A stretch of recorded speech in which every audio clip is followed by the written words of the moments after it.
Muy buenas y calurosas tardes, ¿cómo están todos? ¿Cómo les va? Bienvenidos a Esta Boca es Mía. Hoy vamos a dedicar al programa a sumarnos a la recordación de un episodio que tuvo lugar un año atrás, que tiene que ver con un asesinato que dejó impactados al Uruguay, Argentina, que ocurre en Balizas. Obviamente ya saben que nos estamos refiriendo al caso de Lola Chomnales. Hoy de hecho están homenajeando su vida, su partida. Decimos un año, pero para la familia hace un segundo. Más de 30 personas ya han pasado por los juzgados, la investigación sigue. Lo que en algún momento también se criticó mucho fue la forma, las pericias, cómo se habían borrado las huellas de la escena de crimen. Es decir, ya incluso las propias autoridades nacionales pidieron disculpas por esos inconvenientes tan significativos, ¿no?, para la investigación. Pero de alguna manera, yo no sé ustedes, pero recuerdo que se puso en marcha un aparato muy importante. Se le dio una trascendencia a la desaparición, el fallecimiento de Lola, como tal vez no se le había dado a otros casos. Sería la época del año, sería el lugar, serían las circunstancias, no lo sé. La presión mediática, exactamente. Sí, eso también presión mediática, respondiendo también, porque cuántas personas hay por hoy, o familias que están también no reclamando verdad y justicia por sus seres queridos y no tuvieron ni la presión mediática, ni la capacidad o recursos dispuestos a la investigación como tuvo el caso de Lola. Aún así yo me pongo en el lugar de la familia de Lola y nada es suficiente. Si es la investigación un chiste macabro, como también dejaron saber los familiares, bueno, habrá que ver, ¿no? Pero lo cierto es que la angustia y la desesperación hay que estar en la piel para entenderlo, evidentemente, ¿no? Señores, vamos a repasar los hechos, ponernos a punto en qué está la investigación y, por supuesto, a lo largo del programa, cualquiera que tenga algún dato para aportar, bienvenido será. Director.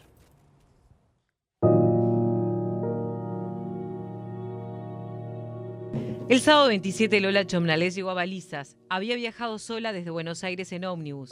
Ese mismo día, Lola fue a la playa con su madrina, el esposo de ella, el hijo de 14 años, y una niña pequeña, hija de la pareja. Después cenaron y Lola fue con el esposo de la madrina a un toque de tambores. También estuvo el hijo del marido de su madrina, que se fue un rato antes. El domingo 28 fue vista por última vez cerca de las 14 horas, cuando avisó a sus familiares que iba a caminar por la playa. Cuando salió por última vez, vestía un short de jean, la parte de arriba de la bikini, y llevaba una mochila color rosa chicle. El lunes 29 comenzó una campaña en las redes sociales y los medios de comunicación para encontrarla. De ese día data la foto que circuló profusamente por todo Balizas, luego que sus familiares radicaran la denuncia en la policía local. Los padres de Lola viajaron a Uruguay y designan como su representante legal al abogado Jorge Barrera. El martes 30, la policía de Rocha comenzó la búsqueda, casa por casa y en camping de la zona y alrededores del balneario de Balizas, y en horas de la tarde, un vecino ubicó el cuerpo de la joven, semienterrado en la arena y cerca del agua.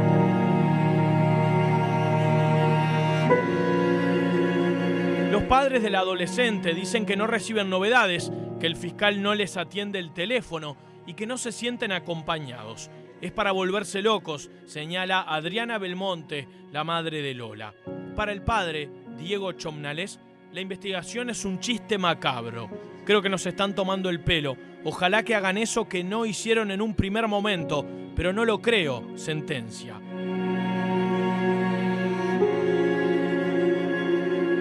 No es un chiste macabro, macabro es el acontecimiento que sucedió en enero. Bonomi dijo que la actuación policial fue seria, pero que hubo varias dificultades a la hora de encarar las indagatorias de este caso. Una de las dificultades es la demora que hubo en hacer la denuncia. Otra dificultad es que la denuncia se hizo en prefectura y no en la policía, porque el lugar pertenecía a prefectura. Se creyó que era una persona, una muchacha que había demorado en llegar a la casa y se trató de encontrarla. Se le pasa a la policía también mucho después, cuando la policía y la justicia comienza a investigar, está en un escenario contaminado y hay dificultades. Desde el principio, ¿no? La atribución que se toma a alguien de creer que evidentemente debe tratarse de una chica que simplemente llega tarde. Entonces se le da cuenta a la policía tiempo después. Horas, minutos cruciales, eso lo saben de sobra los investigadores. Vamos a darle la bienvenida a Robert Parrado y a Gustavo Álvarez, licenciado en Seguridad Pública y psicólogo forense y amigos de la casa. Gracias a los dos por acompañarnos en el día de hoy. Si empezamos desde el principio, como correspondería, bueno, ya hemos hablado más de una vez, ¿no? De todos los, no sé, nada con dolo ni con intención, pero que hubo errores, que hubo negligencias, que hubo torpezas, eso ya está más que hablado, ¿no? Sí, sin duda. Yo creo que, hay que darle un marco, un contexto, ¿no? La desaparición de una persona de pique, lo hemos hablado en este programa miles de veces, una persona ausente. O sea, ahí existe un protocolo de búsqueda y registro de personas ausentes. Inmediatamente se debería haber tomado. ¿Qué particularidad tiene este caso? El lugar, la jurisdicción de quien trabaja. La Prefectura Nacional Naval depende del Ministerio de Defensa, o sea, son estatutos de trabajo distintos. Los protocolos que tiene el Ministerio del Interior no impactan en el funcionamiento de lo que es la policía en ese aspecto jurisdiccional. Lo que quieras, pero si vos, extranjera, vas a lo primero que ves cerca, que tiene un Totalmente escudito, y decís, mira, mi hija desapareció, y mi sobrina, ¿no? Porque era o la hijada, y la conozco, nunca llega tarde, acá hay algo. ¿Quién se toma la atribución de decir tranquilícese, señora? No debería hacerse. ¿Por qué no están ya llamando a la policía? Evidentemente es una mala praxis, y lo que hay que hacer es pensar que los hechos criminales más severos pasan en las primeras 4 horas después de la ausencia. Es la teoría más recibida, lo que nos dicen, por ejemplo, a nivel internacional quienes trabajan profundamente en este tema. O sea, por lo tanto, es importante tomar la denuncia. Pero es algo a perfeccionar. Los datos que tiene Prefectura, cómo trabaja Prefectura, no se cruzan habitualmente con los datos que tiene el Ministerio del Interior. Eso es algo que las autoridades deben corregir, porque, por ejemplo, hurtos, hechos graves, quedan en una jurisdicción y lo otro en la otra. Y después cruzarlo va a depender del juez. Y uno al juez no le puede pedir que sea el superinvestigador, ni al fiscal, ni al abogado que participa activamente en cualquiera de los casos. Exacto. O sea, se necesita otro perfil de intervención que después más adelante lo Robert, si me permitís, tengo a Celso Cuadro en línea, nuestro corresponsal en Rocha. ¿Me escuchás, Celso? Hola, Victoria. ¿Cómo Hola. estás? ¿Me escuchás bien? ¿Qué tal? Buenas tardes, saludos para todos. ¿Cómo estás? Gracias, gracias. Bueno, es un año que se cumple en realidad de la desaparición, ¿no? Hoy 28 fue la última vez que se le había visto con vida a Lola. ¿Qué va a pasar en Balizas? Bueno, lo que está previsto en Balizas es una especie de ceremonia muy especial con los baliceros, como dicen ellos. Acá, nosotros ya estamos aquí en Balizas. Van a hacer una especie de yo te diría, de ritual espiritual, buscando un poco como para que no quede en el olvido, ¿verdad? Porque para ellos también es una herida que está abierta, nos decían muchos de los baliceros aquí, como se les conoce. Es un tema que realmente les pegó muy fuerte. El año pasado algunos dicen que hasta prácticamente ni vieron pasar la temporada porque estuvieron pendientes de todo lo que había pasado, los distrajo en realidad de lo que era la temporada turística que se estaba aprontando igual que ahora, por todo aquello que nos conmovió, que fue el caso de Lola Chomnales. Lo que está previsto, que no está muy claro todavía porque es algo muy informal, pero en principio lo que nos decían es que van a llevar una especie de figuras allí al lugar, figuras de colores y demás, al lugar donde apareció el cuerpo de Lola, porque dicen que es un lugar muy especial, un lugar que así donde hay mucha energía y demás, sí. Y quieren que bueno, sea una especie de retiro espiritual allí. Donde ¿Va a estar la familia? ¿Se va a hacer presente la familia o eso corre por cuenta de Balizas en realidad nomás? No, esto fue un contacto de alguien muy allegado a la madre de Lola con la gente de Balizas. Es decir, de alguien de Balizas mismo que se contactó con la madre de Lola y bueno, y la madre de Lola dijo que bueno, le parecía muy buena la idea porque ellos iban a hacer algo a la misma hora, o por lo menos en el mismo lapso de tiempo en la tarde en Buenos Aires.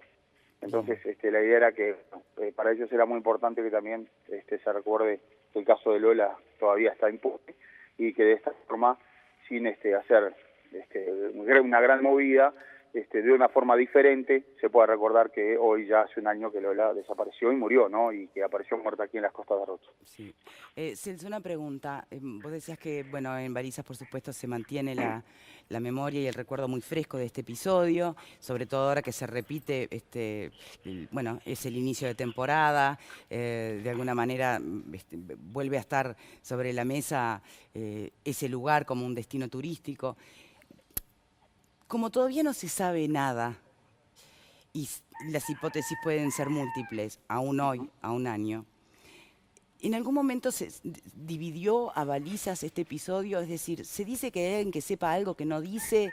¿Se cree o se sospecha de alguien en particular o no? ¿O todo quedó en manos de ajeno, digamos, al lugar en concreto? No, yo te diría que están todas las hipótesis abiertas, ¿no? Ayer yo hacía esa misma pregunta al hombre que encontró el cuerpo junto a sus hijos, ¿no? Al pescador, exactamente. Y hablé con la señora del pescador también, fuimos hasta el lugar, fuimos hasta la casa, recorrimos un poco, conversamos con la gente. Porque las opiniones son divididas. Este propio señor estuvo indagado, claro. Sí, una y mil veces, ¿no? Una y mil veces, o sea, me contaba Ricardo Giamberini. Giamberini, exactamente. Él con sus hijos, ¿no? Claro. Con los menores que inclusive pasaron fin de año junto a nosotros en el juzgado, donde, bueno, hicimos una colecta entre periodistas para arremarles algo a los niños. Entonces hacía horas que estaban ahí porque, bueno, eran los testigos claves, ¿no? Donde la policía tenía que empezar a indagar. Pero yo recuerdo que Giamberini, perdóname que te interrumpa, yo recuerdo que Giamberini hablaba de que él mismo había visto un montón de huellas en la escena del crimen cuando él encuentra el cuerpo. Exacto. Y que después, a la segunda de cambio, ya no estaban borradas, la gente se había metido a mirar. Bueno, él lo ratifica ayer en una nota que le hicimos para Telemundo también, ¿no? O sea, lo sigue sosteniendo. Él dice que hay cosas que no le cierran de la investigación. Por ejemplo, eso mismo, ¿no? Él sostiene que él llegó hasta el cuerpo hoy de Lola siguiendo huellas. Sí. Ahora, algún perito le dijo que era imposible, que hasta inclusive se le dijo a la propia jueza en ese momento, de que era imposible que alguien siguiendo esas huellas que pudiese haber llegado hasta donde estaba el cuerpo de Lola. Por eso es que en un momento él fue indagado realmente muy fuerte, ¿no? Huellas que se perdían en un bañado y retomaban en la otra orilla, ¿no? Él ayer la versión de él me la dijo ayer cara a cara, me dijo, yo lo primero que encuentro es una inscripción que dice Lola y alguien más, no se entiende mucho la otra letra, o sea, como que Lola estaba con una amiga o Lola Ibero, no sé, ponele otro nombre, me dice. Después sigo unos pasos, ¿Dónde encuentras? En la playa. ¿En la arena? En la arena inscripto, me lo dijo ayer. Y yo sigo las huellas y allí más o menos voy con mis hijos, y hicimos ese mismo trayecto, y mis hijos son los que encuentran, porque ellos son más chicos, se meten en un lugar donde estaba abajo unas acacias y ahí es donde encuentran el cuerpo y todavía le dicen al padre, papá, creo que hay algo macabro ahí abajo de esas acacias. Y es así como lo encuentra. Después él habla también de una persona que a veces tiene escena, que es aquella persona con la cual se hace el identikit primario. Exacto. Esa persona que aparece caminando, que él lo identifica como que no es un turista, como que no es alguien habitué de la zona, iba con un pantalón tipo camuflado. De hecho, es por seguirlo a esta persona, creo que él termina dando con el cuerpo de Lola, ¿no? Por seguirlo, a ver para dónde iba No, hay cosas muy claras, te diría acá, se mezclan un poco los tiempos, ¿no? O sea, ni siquiera nos queda muy claro a nosotros porque la señora de él dice que es al otro día que aparece el cuerpo de Lola, cuando ya al otro día que Lola desaparece, es decir, cuando ya la estaban buscando. Sin embargo, este hombre dice que fue ese mismo día, no está muy claro. Lo que sí es que él inclusive dijo que él tenía muchas cosas para aportar en un momento donde había mucha concentración en relación a tratar de establecer qué fue lo que pasó, y le allanan la casa y le sacan plantas de marihuana. Esta gente vive allí y todos saben que plantan marihuana, pero porque eso lo distrajo y lo sacó de concentración en relación a lo que quería aportar, y hasta inclusive le causa un poco de rechazo porque él había hablado con la jueza y le decía, sí, vivimos ahí, estamos marihuana, pero no tenía nada que ver con lo que... Y le habían dicho que se quedara, el foco de atención. Exactamente, le habían dicho que se quedara tranquilo, que él, que eso no era el tema de investigación, no era el tema en ese momento. Y bueno, él, mientras está en la reconstrucción, que además nosotros estábamos ahí, pasa una camioneta de prefectura, le hace un allanamiento, le sacan todo lo que él tenía para subsistir, es decir, en la temporada, y eso ya lo desconcentró, lo complicó a él y a toda la familia, y como que es un poco del tema. Ahora, Él dice también que hay muchas cosas que no... Y entonces él ahí se pregunta, ayer dice, ¿por qué pasa eso en ese momento? ¿Por qué pasa eso en ese momento? Sabiendo que... ¿A qué eso te referís, perdón? Eso del allanamiento. Ah. ¿Por qué Bueno, ocurre eso? ¿por qué Y era un principal sospechoso? Bueno, por supuesto, además porque la policía o la prefectura tenía que actuar porque había 70 plantas de marihuana. Que después no resultó tan porque las plantines eran plantines y no eran plantas tan grandes, dijo él ayer. O sea, hay una mezcla por allí de cosas que aún no quedan muy claras, ¿verdad? Sí. Ahora, yo te eso... preguntaba al principio si se miran entre sí en balizas, si de alguna manera esto ha logrado levantar sospechas entre vecinos. No. Ellos prácticamente se conocen casi todos unos a los otros y es una comunidad muy pequeña. Y si bien en un principio ellos querían saber la verdad porque pensaban que quizás podía haber ocurrido algo así entre ellos, no. Finalmente dicen que eso vino de afuera. Hay gente, ayer hablamos con muchos comerciantes y demás, nos decían eso, vecinos, que eso ocurrió. Hay gente que piensa que eso fue algo fortuito, que es alguien que venía, que ni siquiera la siguieron, que es alguien con el cual ella se encuentra y que viene de Aguas Dulces. Recordemos que están en polos opuestos, ¿verdad? Balizas y Aguas Dulces. Sí. Ella iba caminando hacia Aguas Dulces, en la zona de descampado, una zona donde ya prácticamente no hay ranchos, y a tan solo 1 kilómetro de llegar a su destino es donde se supone que la interceptan. O es alguien que le está viendo, o quizás alguien que venía de frente, y eso no quedó muy claro. Y en realidad nosotros que estamos desde el principio tampoco tenemos muy claro todo, ¿no? Porque han pasado y un montón de gente y demás, y uno cuando prácticamente está casi seguro que puede ser determinada persona, bueno, no lo es, o quizás queda en libertad. Recordemos que la persona que estuvo más cerca del caso de Lola Chomnalés fue el cuidacoches de Rivera, ¿no? Esa persona aportó detalles únicos de cómo estaba el cuerpo. Inclusive yo participé en toda la reconstrucción que se hizo, una especie de reconstrucción que se hizo allí en el lugar, donde más o menos se lo mareó por un lado y por otro, como para que él ni siquiera supiera dónde estaba, y en definitiva él directamente marcó el lugar. Y bueno, y ahí quedan las dudas, ¿no? Él en un principio dijo que no había estado en balizas, y sin embargo hay un video que lo muestra en balizas, y es allí donde bueno, después cuenta que podía tener algo más para decir, pero esa persona dijo nunca haber matado a Lola Chomnalés. Sí que le llegó a tomar el pulso, recordemos, ¿no? Que se dio cuenta que estaba muerta, y como era una persona con antecedentes y que lo podían vincular con algo raro, se asustó y se fue. Él dice que la encuentra a Lola Chomnalés, que le quiere vender algunas estampitas, que conversa, y que como ella le dijo que se estaba sintiendo algo mareada, él la lleva a la sombra, que es del otro lado del médano, donde aparece después Lola Chomnalés. Él le encuentra allí que ella se desvanece, se va, se asusta y después vuelve, y es ahí cuando le toma el pulso y se da cuenta que estaba muerta. Después se va al lugar. Pero hasta allí él relata los hechos de esta forma como yo se las estoy contando. Ahora, cuando viene a tomarle el pulso y se da cuenta que estaba muerta, ¿ya estaba con las heridas en el cuello? ¿Ya estaba el episodio de sangre que hubo? Bueno, son detalles que seguramente tiene la policía y la justicia, y quizás por allí que después determinan de que el hombre quede en libertad, ¿no? Lo tratan como si estuviera loco, porque además es una cosa increíble los detalles que... Pero inclusive se le hicieron varias pericias psiquiátricas, no una, varias. Y el hombre quedó en libertad. Y hay mucha gente que hoy, por ejemplo, se pregunta, ¿no cabe una omisión de asistencia en ese caso? Bueno, es otro tema, lo que sea, es otro tema. No es en dirección a acercarnos con la verdad del caso. No, por supuesto, pero digo, son de las hipótesis que se manejan hoy, estas cosas raras que tiene este caso, ¿no? Sí, exacto. Un caso muy raro, o sea, hay gente que se pregunta también, ¿cómo hacen para llegar esos chicos a ese lugar? Es un lugar extraño, pero todos sabemos que los chicos que son vaqueanos, vamos a decir, de la zona... Sí, además que vivían muy cerquita. Exacto, que juegan ahí, que saben que se meten debajo de las ramas, van directamente a esos lugares, porque también está aquello de que cómo encuentran el cuerpo después que la policía y un montón de gente y demás había pasado por el lugar y nadie encontró nada. El otro tema, otra gran incógnita, ¿qué pasa con la mochila? ¿La plantaron a la mochila o la mochila siempre estuvo allí? Lo que se hizo fue una mala búsqueda del lugar. Y como hay tantas preguntas, al final uno puede, o se atribuye la lógica de preguntarse todo a esta altura, ¿no? Sí, preguntarse todo, pero lamentablemente hasta ahora no hay nada concreto, vamos a decir, ¿no? Digo, por lo menos... lo que nosotros sepamos, ¿no? Y a lo largo de este año, recuerden que más de una vez nos llegaba por fuentes muy cercanas al propio abogado de la familia, el doctor Barrera, que era cuestión de horas, ¿se acuerdan? Sí. Cuestión de horas que iba a aparecer el culpable y se desmoronaba como castillo en naipes las hipótesis.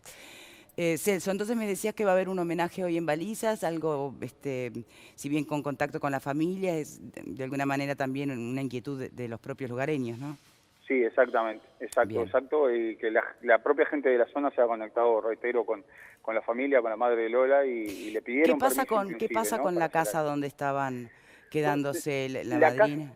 Bien, la casa ayer estuvimos en el lugar, había otros colegas inclusive de Argentina que han llegado también, para también, como nosotros, buscando repercusiones a un año de lo que pasó. Sí. La casa ha sufrido algunos cambios, ¿no? Es decir, se le cambió el techo, se le cambiaron, ya no es la misma casa que ella.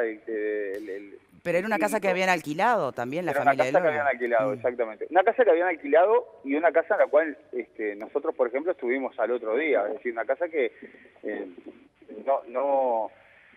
no se valló en forma inmediata como quizás para hacer una búsqueda, digo así, trabajó policía técnica, sí, vinieron técnicos de Montevideo también, vino policía científica y demás, pero la casa al otro día, a los 2 días ya estaba alquilada, ¿no? Recordemos eso. ¿Está alquilada esta temporada? Yo no vi gente allí, no, ayer no había nadie en el lugar, eso no te lo podría decir. No. Sé que es una casa que se alquila, es decir, se alquiló durante toda la temporada anterior, ¿no? También. Incluso, exacto, después de haber desaparecido Lola. Lola, la última vez que se la ve, nos cuenta una vecina, salió al balcón, ¿no? Sí. A mirar el mar y bueno, es así un poco después, un poco la última. Son temas que no hacen al tema y no importan en lo absoluto, pero no dejan después de sumar a un folclore que puede tener sus pros y sus contras, ¿no? Que de alguna manera el caso de Lola se mantenga vivo, sin duda que está al servicio de cualquier pista nueva que pueda surgir o de mantener cierta presión, si se quiere, sobre las investigaciones. Pero bueno, después también se prestan para un color y una cosa que yo no sé, ¿no? Hasta qué punto a veces eso contribuye o no.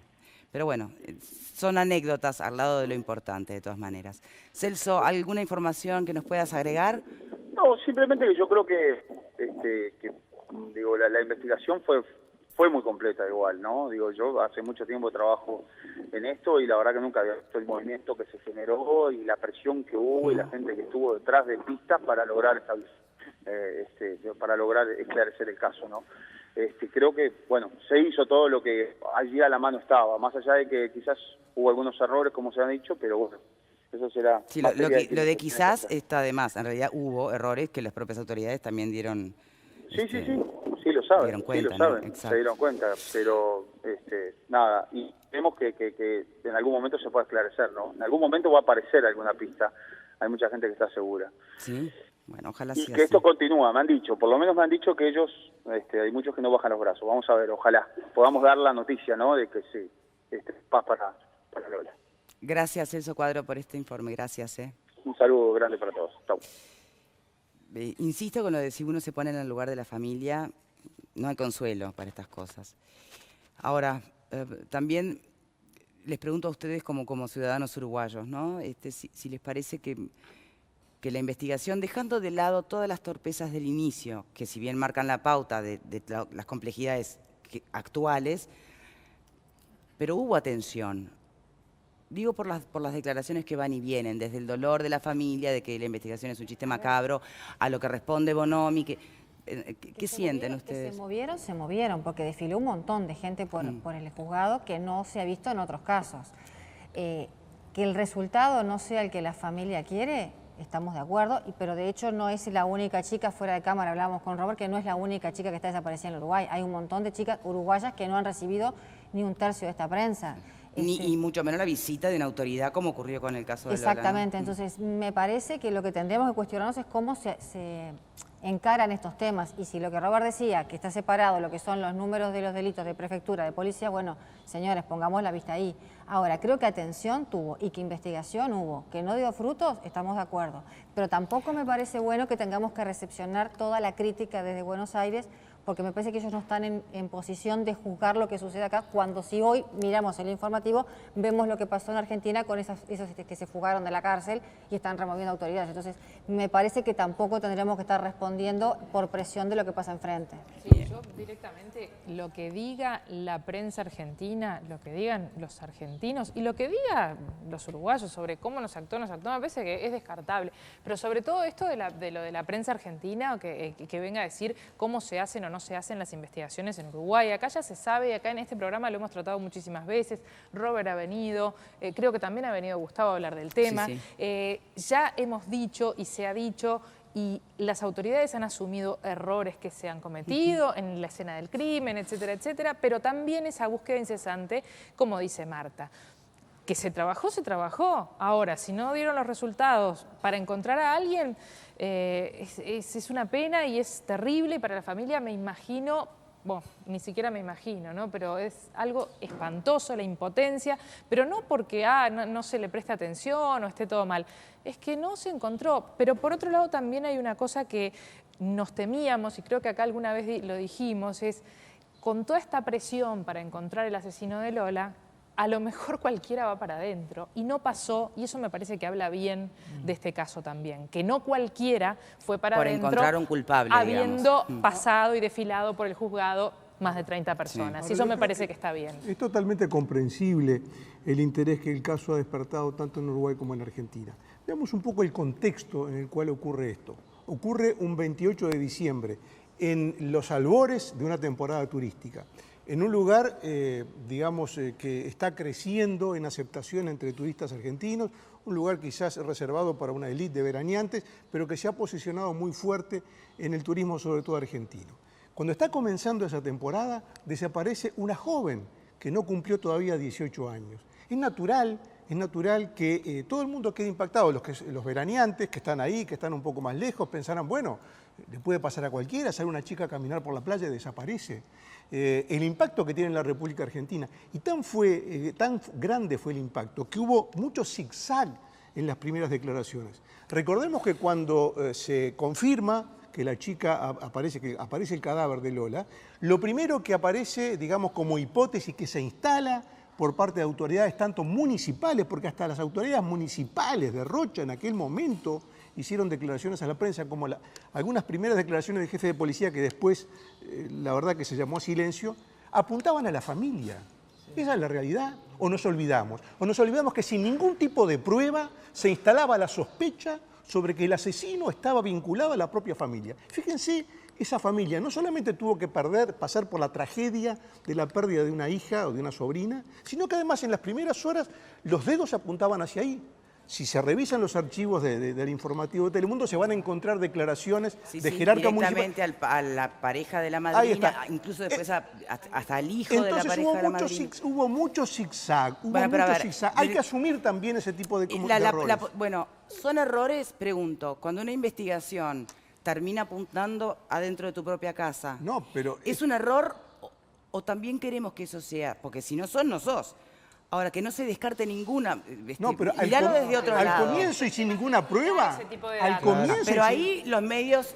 Es el escarnio. Ahí los medios de con la comunicación familia. tenemos que hacer mi culpa. Al comienzo en lo que se investigación, divulga y lo que no se divulga. Pero tenía un sentido, Victoria, perdón. Tenía un sentido, y el sentido era que al apuntar sobre la familia se alivianaba, por decir así, la sospecha sobre el entorno social y humano de esa zona. Es decir, esto no es una cosa atribuible a los uruguayos, miremos para ahí, crimen, violencia doméstica, etcétera, etcétera.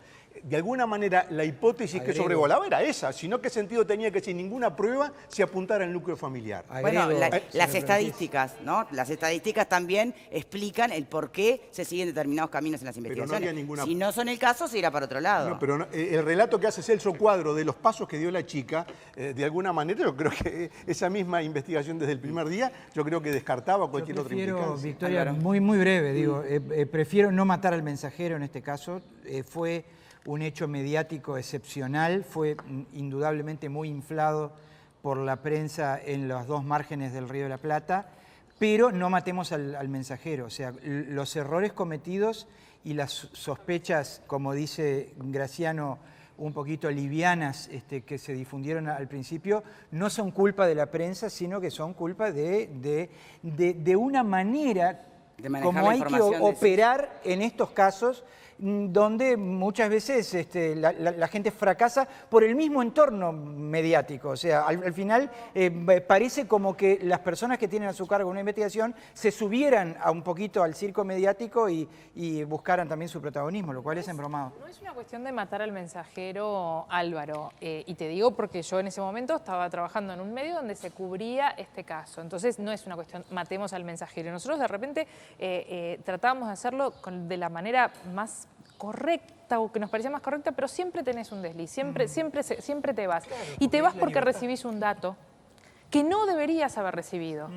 Porque a veces de la comisaría tiene que haber cierto hermetismo que a veces no hay. A veces hay una autoridad municipal que nada tiene que ver, municipal o concejal o lo que sea, que nada tiene que ver en la investigación y habla.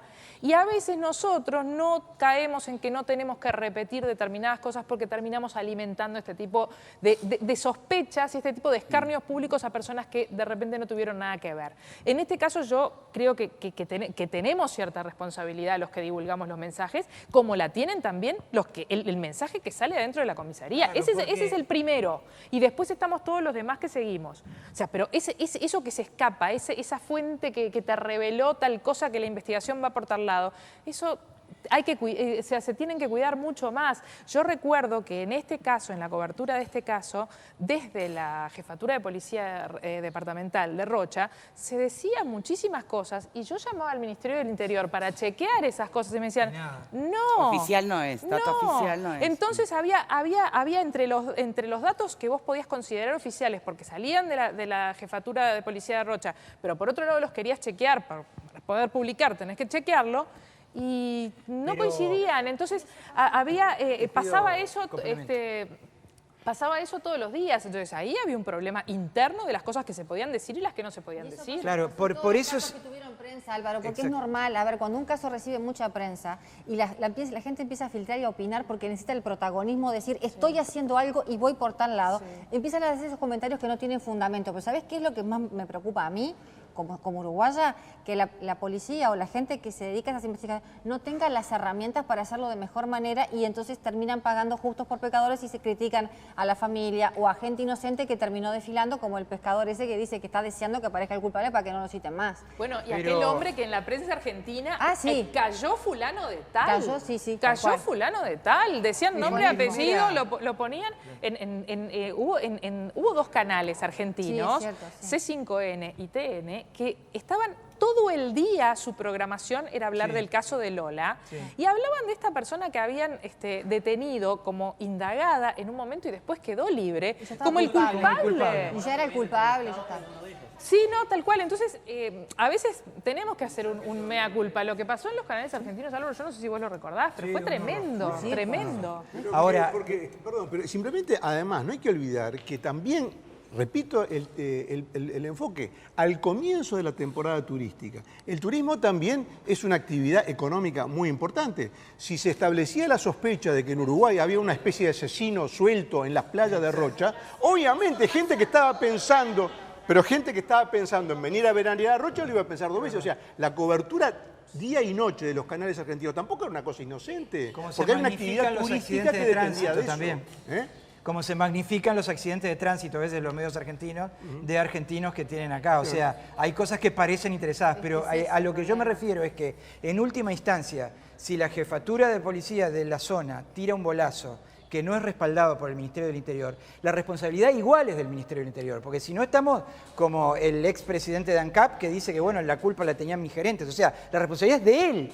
O sea, las instituciones acá tienen que solidificar sus mecanismos de confidencialidad de la información para que la prensa, cuyo natural objetivo va a ser siempre informar, no se meta. Bueno, pero me permiten enturbiar un poco el tema, así como se plantea la autocrítica desde las autoridades, desde las filtraciones de información y los medios. También digo, ustedes recordarán casos en los que el hermetismo fue lo que prevaleció y tampoco nos venía bien.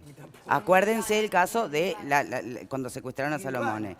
Bueno, el hermetismo también se lo criticó, se lo cuestionó. Cosas distintas. Cuando vos buscas una persona que está desaparecida o está ausente, tenés que ponerla por todos lados, para que a ver si hay alguien que la vio para que conduzca alguna pista para que se encuentre.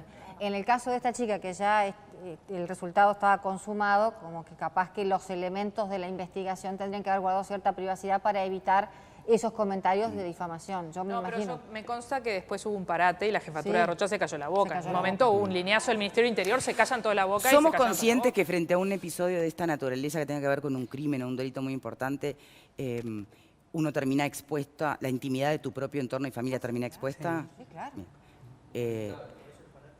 ¿Estará bien, no estará bien, será más, menos cuestionable, pero lo preferís a la nada? Es un hecho que impacta en la sociedad. Es decir, si hay una chica que desaparece, obviamente el primer foco de interés va a estar en la familia. Es decir, ¿por qué pasó? ¿La dejaron salir? ¿Fue sola? ¿Quién la acompañó? ¿A qué hora vino? ¿Dónde fue? ¿Qué hacía? Es natural que ocurra porque además no solamente es un hecho que impacta a esa familia, es un hecho que impacta a toda una comunidad en una época de veraneo, en una época de turismo donde van miles y miles de personas. Entonces todo el mundo quiere, bueno, si llevan tus hijos a Rocha, bueno, che, a ver qué pasó, en fin, hay alguien complicado que anda por ahí, tengan cuidado. La preocupación es natural y que el primer foco se haya puesto en la familia también es lógico. Ahora, la insistencia, repito, por autoridades municipales que absolutamente nada tienen que ver con una investigación policial, repito eso, y luego esos trascendidos de la Jefatura de Policía de Rocha, que después, como dice Eleonora, se aplacaron, llevaron la investigación o la atención por un lado que no era el correcto. Se habrá perdido tiempo con eso, se habrá enfocalizado mucho en un ámbito donde no había aparentemente razones para sospechar. Yo creo que esas preguntas quedan abiertas. A ver, si quiere hablar nuestro invitado. Yo creo que el caso de Lola nos interpela porque es un caso que, como bien decía Marta, es un caso que tiene similitudes con otros tantos que no han recibido tanta atención y también en cierta manera desnuda, a mi modo de ver, desnuda, que desde el punto de vista de investigación criminológica, ampliamente, policial, psicológico, criminológico, etcétera, etcétera, no tenemos claro cuáles son los protocolos y la manera de actuar. A ver, yo quiero hacer una salvedad, es muy fácil el lunes hablar lo que pasó el domingo, ¿está bien? Entonces no va dirigido a una crítica no constructiva, sino que a mí cualquier camino me lleva si no sé a dónde voy. Entonces se han cometido determinados errores y lo bueno sería, más allá de la asunción de los errores, es que se rectifiquen los protocolos. Lo que ustedes hablaban con mucha certeza, se habló, no había un conducto único de comunicación con la prensa. Es totalmente impensable que hable el de la seccional, que hable el de prefectura, que hable el de la intendencia, etcétera, etcétera. Se violan determinados derechos individuales de los justamente indagados, porque acá está lo otro, lo que tú mencionabas. Sí, hay porcentajes criminológicos que indican determinada tendencia. Por supuesto que tengo que ir a indagar e investigar. Ahora, la cuestión es qué pasa con el eco de lo que yo hago con esto. ¿Está bien? Hablar de lo que ya hablamos, como tú bien decías en programas anteriores, del escenario del crimen, de los protocolos inexistentes, a mi juicio, de la falta de cruzamiento de datos, que nos deja totalmente inoperantes. Porque yo me pregunto si en algún momento, quiero ser muy cauto con esto, si en algún momento se vio longitudinalmente si hubo modus operandi similares y perfiles victimológicos similares. Si realmente se chequeó eso o no se chequeó eso. Cuando hay casos similares, claro. Por ejemplo, el de la joven en Santa Teresa, con características muy similares. Capaz que no tenía nada que ver, pero una policía que se precia de seria e investiga potentemente, tiene que tener en su banco de datos rápidamente el primer análisis, uno de tantos. Lo que pasa es que lo que planteaba Graciano, y sumado a lo que decía Gustavo, la familia puede ser parte de la autopsia psicosocial que es necesaria en estos casos hacerla, con una particularidad. Si lo hacemos en Uruguay, ¿quién analizó los datos que tenemos en Argentina? Digo, o sea, ¿cómo se cruzó esa información? ¿Qué medidas adoptó el juez? ¿Qué cosas hizo la policía uruguaya para poder tener esa información? ¿Qué es relevante? Porque eso nos podría dar, por ejemplo, una pista de si esa joven estaría en condiciones de conversar con alguien, con un tercero desconocido, y qué temas y qué intereses le podían llevar. Esas cosas no se hicieron. No se cerró la escena del crimen, no se aplicó un cernidor, algo tan elemental como un cernidor a 15 metros a la redonda en la arena y capaz que aparecía la mochila. Entonces, esas cosas son las que ahí comparto y suscribo totalmente con Gustavo en el sentido de que tenemos que corregir, porque digo, cuando uno hablaba de la autopsia psicosocial, se empezó a hablar tiempo largo, porque la policía lo toma para sí como policía titular de la investigación y está bien, pero no basta con un policía experiente. Se necesita el psicólogo, el antropólogo, el semiólogo, el asistente social. O sea, se precisa un equipo potente y con un aporte trascendente que es interinstitucional. O sea, entiéndase, Poder Judicial, Ministerio del Interior y quien sea, en este caso Prefectura. Digo, creo que nos falta eso. Entonces, subrayo eso que vos decías. Sí, perdón, pero este caso no habrá servido como para justamente, bueno... Ya pasó. Yo creo en lo que vos decís. Y lo siento igualito, pero nos pasó con Loreley en Santa Teresa, nos pasó con Nadia Gallés, nos pasó con Nacho Susaeta, nos pasó con los casos que se nos ocurren. Y es como que estamos todos los días empezando de cero. Bueno, pero a ver, por más desarrollo en recursos humanos y tecnológicos que podamos tener el día de mañana, también hay que ser honestos. En ningún lado del mundo se resuelven al 100% los crímenes. Pero no podemos estar tan bajos en que Uruguay, no sea, claro, no, y tampoco que eso sea una excusa para no tener al máximo desarrollado el potencial de investigación. Claro, es lo temerario de las afirmaciones del subsecretario. A mi criterio son temerarias. Tenemos el ADN. No, tenemos ADN. Para eso. Ahora, no el ADN. Permítanme hacer unas preguntitas retomando el caso de los cabos sueltos. Exacto. Porque es cierto, hoy se maneja ese ADN como poco menos que el único eslabón posible para enganchar con el culpable. Ese ADN, repasemos, ¿dónde se encontró ese ADN? Se dice que en la mochila. Bien, ese ADN necesariamente corresponde al culpable, a quien la mata o a alguien que puede haber estado ahí. Puede ser del que hizo la mochila en la China o el de los techitos verdes de Argentina, más o menos. Entonces, ¿por qué estamos diciendo que la respuesta está en ese ADN? Y bueno, lo que pasa es, por eso digo que es temerario pararse en esa hipótesis. O sea, eso es una falla trascendente. A ver, Gustavo. ¿Sabés lo que ocurre? ¿Saben lo que ocurre? Es que en cierta manera se ha beatificado el ADN, que es una herramienta tremendamente poderosa. Pero nosotros acá ahora, en este momento, estamos dejando ADN. ¿Tá? Si acá pasa un suceso criminal, pueden encontrar el ADN nuestro. ¿Significa esto que nosotros matamos? No, se toma la parte por el todo y eso es peligroso.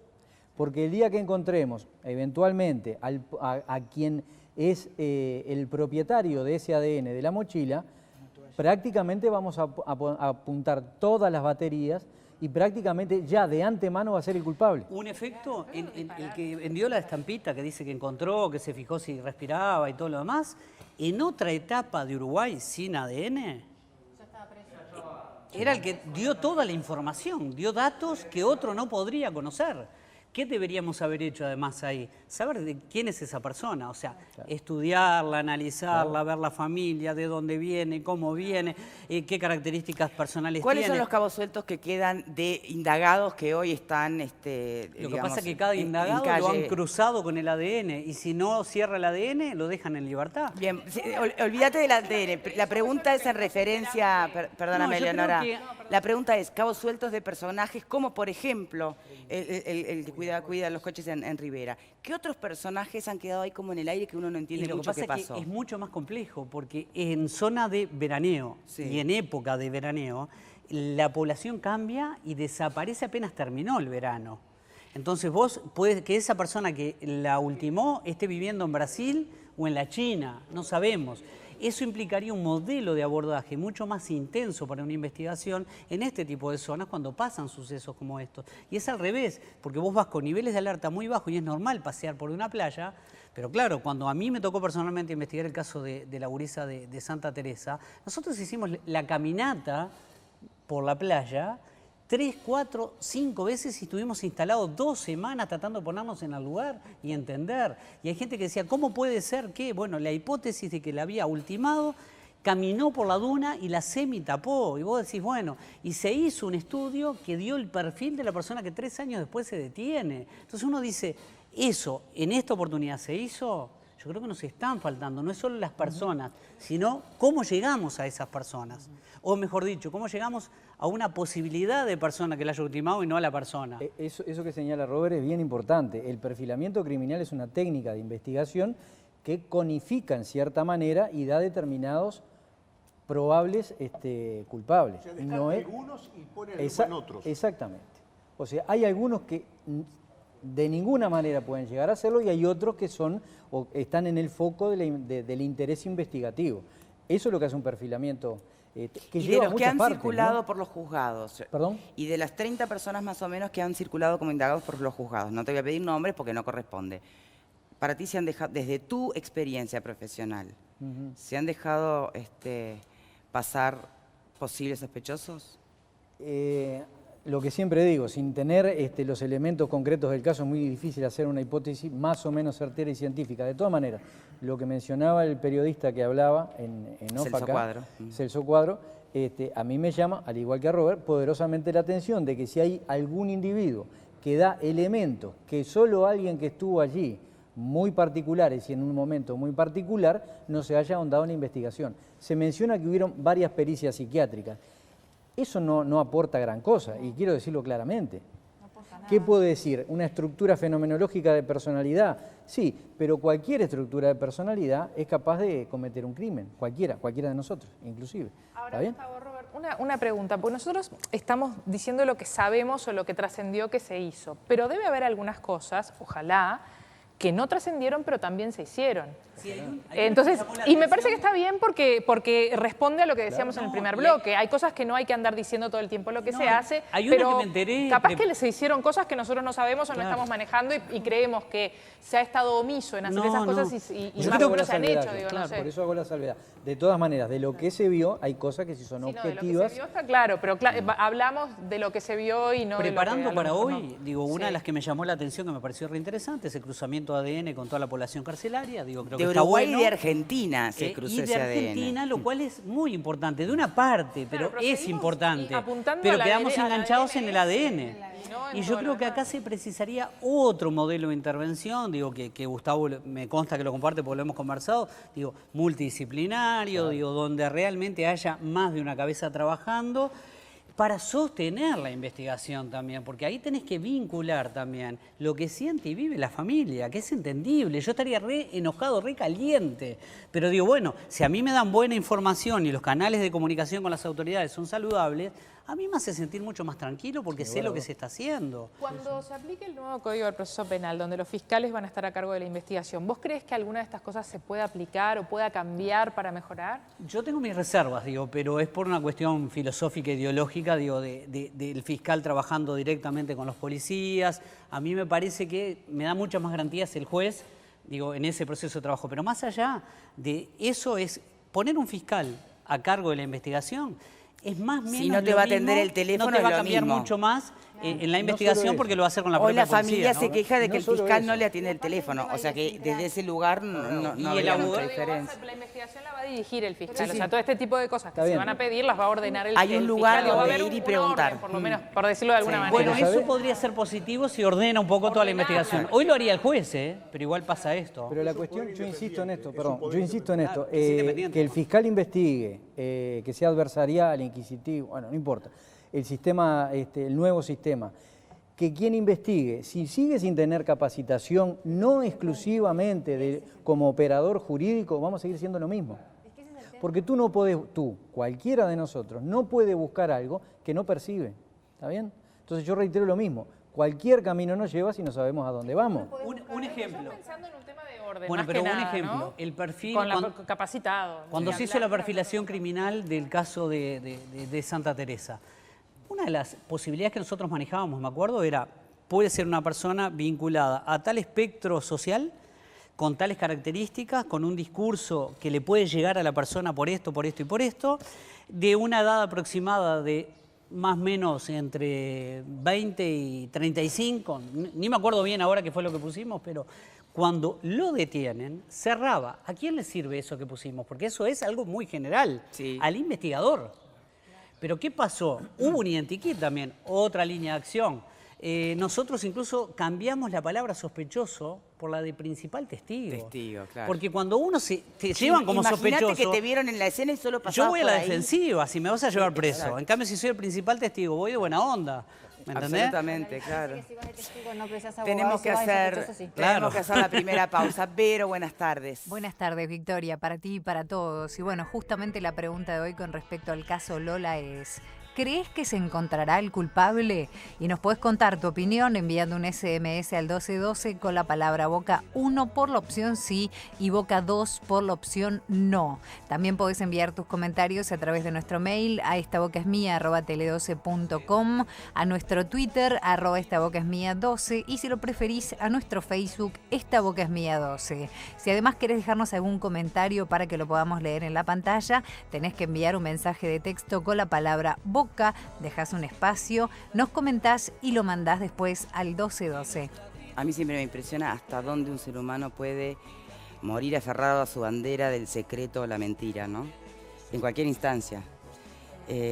Porque capaz que alguien que está viendo el programa es el que sabe. Pero si depende de la a menos libertad... que me digas que está con Chinchina, que es otra posibilidad.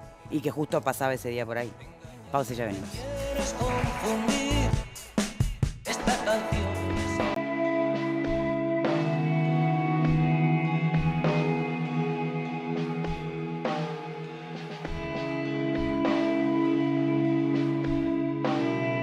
Las novedades más importantes, que son las respuestas que la familia espera, no están. No sabemos cómo fue, quién o quiénes fueron, en qué circunstancia, cuál fue el motivo, qué hizo que una chica de 15 años que vino solamente a disfrutar unas vacaciones hoy no esté, que haya venido una persona y le hayan devuelto un cuerpo con un cajón. Es decir, que en definitiva esas respuestas no están, se ha trabajado, se ha avanzado, se ha cumplido un año, pero lo esencial, lo fundamental y lo que va a revelar luz al caso todavía no está dado. Los avances que existen básicamente están dados por la existencia de un ADN, están dados por tener algunos elementos que pueden ir atando cabos, atando circunstancias, pero no con la coherencia y la unidad sistemática que se necesita a los efectos de poder dar respuesta a los requerimientos de los padres. Nosotros hemos dicho con mucha firmeza desde el principio, aquí no se trata de solucionar un caso desde el punto de vista policial, sino de encontrar al culpable, no encontrar un culpable, sino encontrar al culpable.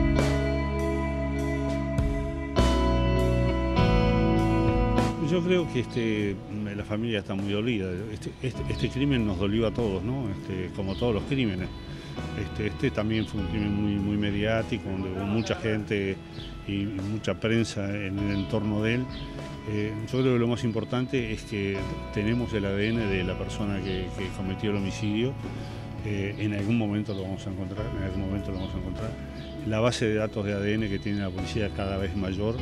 Siempre cuando hay un procesado nuevo, el ADN que se obtiene se corre contra toda la base de datos que tenemos de delitos no aclarados y bueno, yo espero que lo antes posible esto se pueda aclarar.